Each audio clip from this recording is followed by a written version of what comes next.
निसर्गाचा सर्वात सुंदर सोहळा म्हणजे पाऊस. तो फक्त जमिनीलाच भिजवत नाही, तर सुकून गेलेल्या आशांना आणि मनालाही नवसंजीवनी देतो. झाडांची हिरवळ आणि पाण्याचे थेंब आपल्याला हेच शिकवतात की शांतपणे बसून जगाला कसं सुंदर बनवायचं.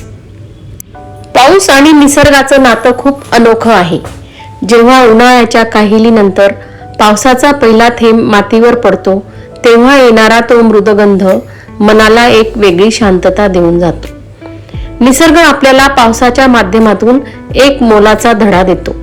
तहानलेल्या धरणीला तृप्त करण्यासाठी स्वतः आकाशातून पडूनही निसर्गाला हिरवागार नटवण्याचं काम पाऊस करतो. म्हणूनच पावसासारखं बना. कोणावरही उपकार न दाखवता सगळ्यांना भरभरून आनंद द्या आणि आपल्या अस्तित्वाने आजूबाजूचा परिसर सुंदर बनवा. पाऊस निसर्गाचं रूप बदलतो आणि निसर्ग आपल्या आयुष्यात रंग भरतो. नमस्कार, मी रत्नमाला. स्वागत आहे तुमचे माझ्या मी रत्नमाला या यूट्यूब चॅनलमध्ये आणि आजच्या नवीन व्हिडिओमध्ये. आपली सध्या टिफिन सिरीज सुरू आहे. त्यातील सर्वात सोपी भाजी म्हणजे भेंडी. तर आज मी बनवणार आहे भेंडीची भाजी. त्यासाठी मी आधी कोथिंबीर चिरून घेतली आहे आणि लसूण सुद्धा सोलून तयार करून घेतलेला आहे. आज मी हा लसूण खलबत्त्यामध्ये न कांडता अगदी चाकूनेच त्याचे बारीक बारीक तुकडे करून घेणार आहे. हे बघा, या पद्धतीने बारीक बारीक तुकडे करायचे आहेत. सहसा भेंडीच्या भाजीमध्ये लसणाची पेस्ट किंवा लसूण काढून टाकले जात नाही. याच पद्धतीने भेंडीची भाजी नेहमी केली जाते. हे बघा, या पद्धतीने माझे आता सर्व तुकडे झालेले आहेत. काही जण यामध्ये लसूण टाकत नाही, म्हणजे एखाद्या वेळेला नवरात्रीमध्ये जर भाजी खाण्याची वेळ आली तर नवरात्रीमध्ये सहसा भेंडी खाल्ली जाते, त्यामध्ये लसूण टाकला जात नाही. आणि आता मी भाजीसाठी लागणारी मिरची सुद्धा बारीक चिरून घेणार आहे. 1 पाव भेंडीसाठी मी 4 मिरच्या घेतलेल्या आहेत, कारण या मिरच्या खूप तिखट आहेत. काही जण यात चटणी सुद्धा टाकतात किंवा काही जण नुसती मिठाची सुद्धा ही भाजी करतात. लहान मुलांना किंवा आजारपणात ही भाजी जास्त प्रमाणात खाल्ली जाते. अगदी सगळ्यांना आवडेल अशी ही भेंडीची भाजी आहे.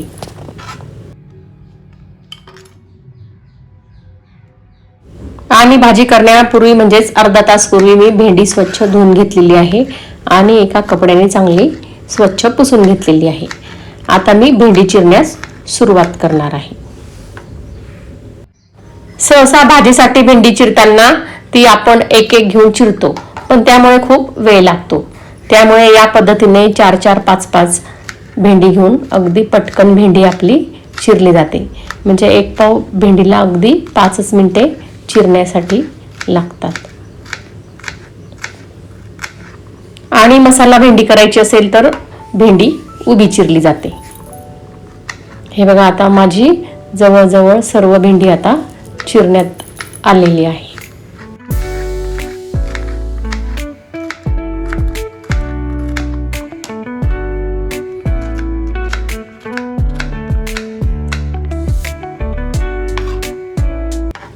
हे बघा, माझी सर्व भेंडी आता चिरून झालेली आहे.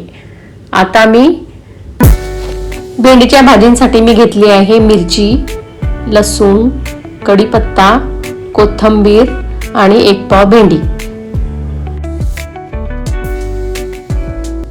आता मी कढईत बाजूला तेल तापण्यास ठेवलेले आहे आणि हे तेल तापल्यावर त्यात मी मोहरीची फोडणी करून घेतलेली आहे. मोहरी तडतडल्यावर त्यात मी अर्धा चमचे जिरे टाकून घेतलेले आहे आणि नंतर यामध्ये कढीपत्ता टाकून घेतलेला आहे. कढीपत्ता चांगला तडतडल्यावर यात मी लसूण टाकून घेतलेला आहे आणि त्यानंतर मिरची सुद्धा मी टाकून घेतलेली आहे आणि हे सर्व चांगले मी परतवून घेणार आहे. हे बघा, आता मिरची टाकलेली आहे आणि आता चांगले लाल होईल तोपर्यंत मी ते तेलात चांगले परतवून घेणार आहे.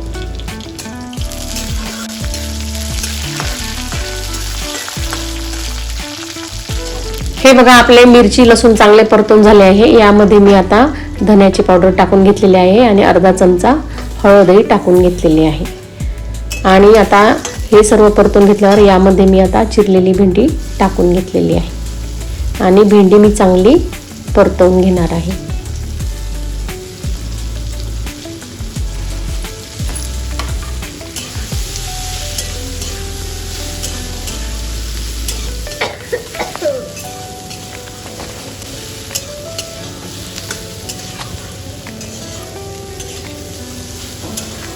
हे बघा आपली भेंडी आता चांगली परतवून झाली आहे. यामध्ये मी चवीनुसार मीठही टाकून घेणार आहे.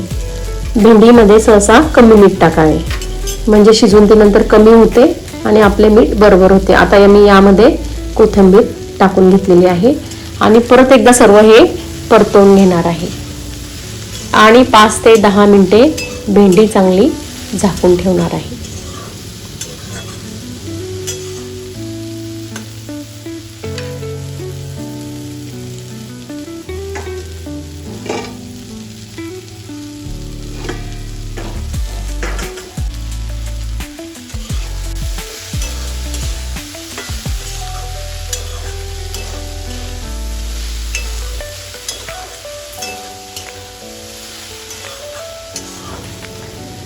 दहा मिनिटे झाल्यावर मी आता झाकण काढून भेंडी कशी झाली ते पाहणार आहे. हे बघा आता भेंडी चांगली मऊ झालेली आहे आणि ती बरीचशी अर्धवट अशी शिजून गेलेली आहे.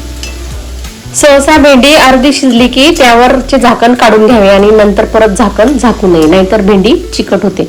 आता ती 5 ते 10 मिनिटे भेंडी उघडी ठेवायची आहे म्हणजे त्यातील चिकटपणा आपला कमी होईल.